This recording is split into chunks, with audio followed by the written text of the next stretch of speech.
আসসালামু আলাইকুম ভিউয়ার্স, আজ আমরা চলে আসলাম পাখির চোখে দেখব ৩,২৬৩ কোটি টাকা ব্যয়ে ময়মনসিংহ নগরীর দৃষ্টিনন্দন আর্ট স্টিল সেতু নির্মাণ প্রকল্প।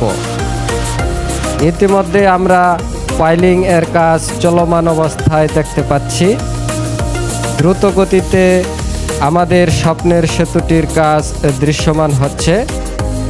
আশা করা যায় 2029 সালের মধ্যে আমরা চলাচল করতে পারবো এই সেতু দিয়ে।